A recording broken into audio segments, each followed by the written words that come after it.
So, ladies and gentlemen, why did slavery endure so long? And indeed, it's still around today. What exactly is the reason for slavery enduring so long? In Sprague L. de Camp's book, The Ancient Engineers, I think is what it was called. I wish I had a copy with me. I don't. He says, he asserts, he goes over for the reasons of slavery being extraordinarily economically important in the past. The standard of living that was available, to the knowledge available to people at the time, could not be earned. It could not be produced by the people who were to use the wealth. Okay? People who were using the absolute top-notch stuff available of the day, like the weapons and armor, metal and stuff like that. The people who had hold of top technology back in ancient Greece and Rome were not able to afford that on their own productivity. Their own productivity and everything they could produce would not be enough to afford the wealth that comes from what was possible to humans.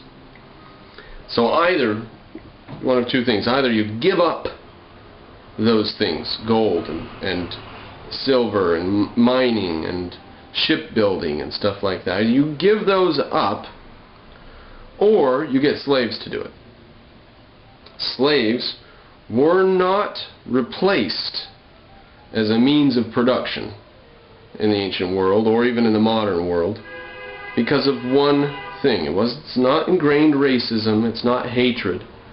It is the economics of it. Okay? When you can get a machine to do the work cheaper than you can get the slave to do the work, you'll get a machine. When slavery costs more than machines, then people will go to machines. So we can see it's a purely economic argument at that level. Slavery succeeded because no one could build the machines to do the stuff better. Now there is an odd bit of culture that you can get if you saw the other video on this subject that I've recently done. In the South, they rejected steam engines and the train and so on. They rejected machinery in towns and stuff. They had an anti-progress, pro-agriculture. They wanted agriculture, not industry. They wanted gentlemanly tilling the earth, not the new-fangled clanking steam engines and horses, steel horses. Iron horse, something? So there is that factor sometimes that a culture will be so backwards that even when the machinery becomes available, they'll be against the machinery.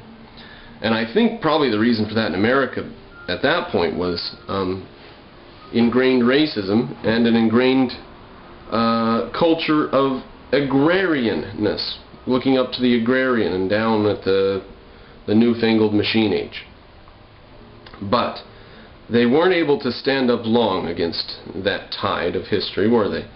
And the only place that you see slavery after the Civil War, for example, in Soviet Russia, you see there a case, and in Nazi Germany, you see a case where slaves are obviously cheaper than machinery.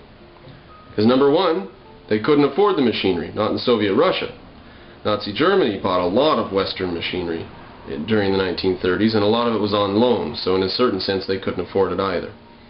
But they could afford slaves because they had absolute power and they would just arrest people, and that made slavery economic for them.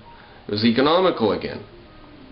I do believe that a basic background of human rights is the key question here. I do not think economics is the fundamental question.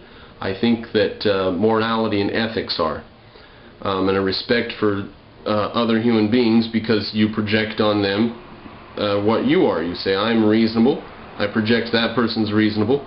I wouldn't want to be a slave, I project they wouldn't want to be a slave. And if you expect your rights to be retained, then you have to expect other people are going to try to retain their rights. And if you take that road of reason, then you respect other people's rights and slavery's out. I do think that's the basic background. But economics is the clincher in history.